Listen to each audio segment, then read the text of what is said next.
ચાલુ વર્ષે મહેસાણા જિલ્લામાં વરસાદ ખેંચાતા ધરતીપુત્રોમાં ચિંતા વ્યાપી ગઈ છે। સામાન્ય રીતે જુલાઈ મહિના સુધીમાં સારો એવો વરસાદ થઈ જતો હોય છે, પરંતુ આ વર્ષે મેઘરાજા જાણે કે મહેસાણા પર રૂઠ્યા હોય તેવી સ્થિતિ સર્જાઈ રહી છે। વરસાદની આ અછતને કારણે જિલ્લામાં ખરીફ પાકોના વાવેતર પર સીધી અસર પડી રહી છે અને ખેડૂતો હવે પોતાના પાકનું આયોજન બદલવા માટે મજબૂર બન્યા છે। સામાન્ય રીતે જો સમયસર અને સારો વરસાદ થાય તો ખેડૂતો મોટા પ્રમાણમાં કઠોળ અને બાજરીનું વાવેતર કરતા હોય છે, પરંતુ આ વખતે કઠોળનું વાવેતર કરવું ખૂબ જ જોખમી અને અઘરું સાબિત થઈ રહ્યું છે। આ જ કારણે જિલ્લાના સોનીપુરા અને તેની આસપાસના ગ્રામ્ય વિસ્તારના ખેડૂતો હવે રોકડિયા પાકો તરફ વળી રહ્યા છે।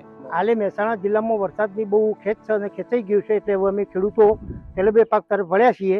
દિવેલા, એરંડા, જે કઠોળ પાકને હજી વાવવા બાકી છે, બાજરીને એ બધું વાવેતરનો અનુકૂળ વરસાદ નહોતો, અમે ખેતી તરફ તેલીબે પાક તરફ અમે વળ્યા છીએ ખેડૂતો।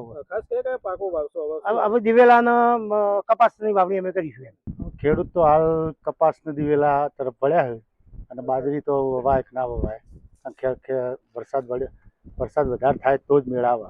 શું કહેશો? ખાસ વરસાદ પેલા સમય પહેલા આવી જતો હોય, હાલ શું પરિસ્થિતિ? વરસાદ લગભગ 20 દાડા મહિના મોર આવ્યો હોત તો બાજરીનું વાવેતર થોત, અને અત્યારે હાલ કઠોળ કાઠું પામ। મહેસાણા જિલ્લાના સરકારી આંકડાઓ મુજબ જિલ્લામાં ચોમાસાની સિઝનનો સરેરાશ વરસાદ આશરે 737.40 મિલીમીટર જેટલો થતો હોય છે। તેની સામે ચાલુ સિઝનમાં અત્યાર સુધીમાં માત્ર 139.50 મિલીમીટર જેટલો જ વરસાદ નોંધાયો છે, જે કુલ સરેરાશના માત્ર 18% જેટલો જ થવા જાય છે। ગત વર્ષની સરખામણીમાં જુલાઈ મહિનામાં આ જ સમયગાળા સુધીમાં 283.60 મિલીમીટર વરસાદ પડી ચૂક્યો હતો। આમ ગત વર્ષની તુલનાએ ચાલુ વર્ષે જુલાઈ માસમાં સીધો 20% જેટલો વરસાદ ઓછો નોંધાયો છે।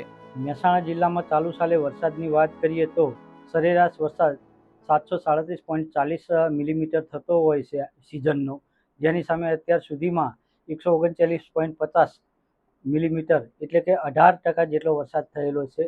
જો ગત સાલ જુલાઈ અને ચાલુ સાલ જુલાઈની વાત કરીએ તો ગત સાલ જુલાઈમાં 13મી તારીખે 283.60 mm વરસાદ હતો, એટલે 20% જેટલી જુલાઈ માસમાં અત્યારે હાલના તબક્કે ઘટ છે। વરસાદની આ મોટી ઘટને કારણે કૂવા અને બોરના પાણીના તળ પણ ચિંતાજનક સ્થિતિમાં છે। જિલ્લા ખેતીવાડી વિભાગ પણ વરસાદની આ પરિસ્થિતિ પર સતત નજર રાખી રહ્યું છે। અધિકારીઓ દ્વારા ખેડૂતોને આ કપરી પરિસ્થિતિમાં કૃષિ પાક બચાવવા માટે ખાસ વૈજ્ઞાનિક સલાહ આપવામાં આવી રહી છે। હવે વરસાદની ખેંચ છે તેવા સમયે ખેડૂતોએ થોડી કાળજી રાખવી જોઈએ, જેમાં ખાસ કરીને ભેજ ઓછો હોય તો તરત જ હલકું પિયત આપવું જોઈએ અથવા ટપક અને ફુવારા પદ્ધતિથી પિયત આપવું જોઈએ। વરસાદની ખેંચ વધારે થાય અને પાછોતરો વરસાદ થાય એવા સમયે પાક આયોજન બદલવું પડે।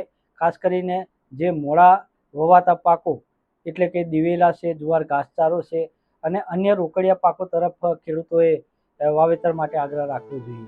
જમીનમાં વાવેતર કરેલો આ માત્ર કૃષિ પાક જ નહીં, પરંતુ ભૂમિપુત્રો દ્વારા મોંઘાદાટ બિયારણો અને ખાતર ખરીદીને સિંચેલી તનતોડ મહેનત પણ છે, અને આ મહેનત હાલ પાણીના અભાવે વ્યર્થ જઈ રહી હોવાનું દેખાઈ રહ્યું છે। મહેસાણાથી મનીષ મિસ્ત્રીનો અહેવાલ, ETV ભારત।